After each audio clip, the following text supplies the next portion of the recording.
ঋষি শুক্রাচার্য কেন শুক্রাচার্য নামে পরিচিত হলেন সেই সম্বন্ধে জানতে হলে আমাদের কিন্তু শুক্রাচার্য সম্বন্ধে কিছু জানতে হবে। ঋষি শুক্রাচার্য ছিলেন প্রথম থেকেই জ্ঞান আর বিদ্যা অর্জন করে দেবলোকে একটি স্থান তৈরি করতে চেয়েছিলেন। শৈশব থেকে তার তেজস্বী ও বুদ্ধিমান মনোভাব ছিল এবং সত্যি তিনি খুব তেজস্বী এবং বুদ্ধিমান ছিলেন। অল্প বয়স থেকেই শিক্ষা লাভ করার জন্য তিনি ঋষি অঙ্গরসের আশ্রমে ভর্তি হন। সেখান থেকে তিনি বিদ্যা অর্জন করেন। সেখান থেকে তিনি রণনীতি, রাজনীতি এবং বিজ্ঞান সম্বন্ধে প্রচুর শিক্ষা লাভ করেন। তারপর আধ্যাত্মিক সাধনার জ্ঞান অর্জন করেন।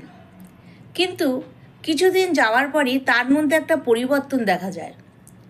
মহর্ষি অঙ্গরস তার মধ্যে কিছু পরিবর্তন দেখেন, কারণ তিনি দেখেন তার মধ্যে ভীষণ হিংসাপরায়ণ মনোভাব আর তিনি কিছুক্ষণ পরপরই একটু বিচলিত হয়ে যাচ্ছেন। কেন কি তার মনে হয়েছিল অঙ্গরাসের পুত্র বৃহস্পতিও সেই আশ্রমে পড়াশোনা করতেন। তার মনে হতো যে বৃহস্পতিকে মহর্ষি অঙ্গরাজ খুব বেশি করে দেখাশোনা করছেন, তাকে কিন্তু কম দেখছেন। একদিন তিনি অঙ্গরাজকে বলেই ফেললেন যে আমি এত বুদ্ধিমান, এত বিদ্বান, আমি বৃহস্পতি থেকেও অনেক বেশি বিদ্বান, তাহলে আমাকে কেন কম দেখা হচ্ছে আর বৃহস্পতিকে কেন বেশি দেখছেন?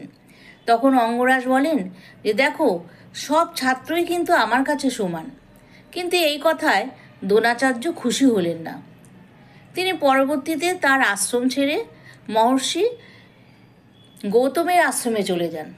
সেখানেও তিনি কিছুদিন পর থাকার পরে তার মধ্যেও সেখানে হিংসাভাব দেখা দিল।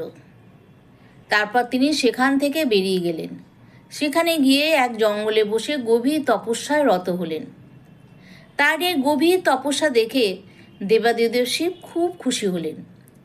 তিনি তাকে একটি বর দিলেন। সেই বরটি হলো যে মৃত সঞ্জীবনী বর দিলেন, অর্থাৎ মৃত মানুষকে তিনি জাগিয়ে তুলবেন, এই বর তিনি পেলেন।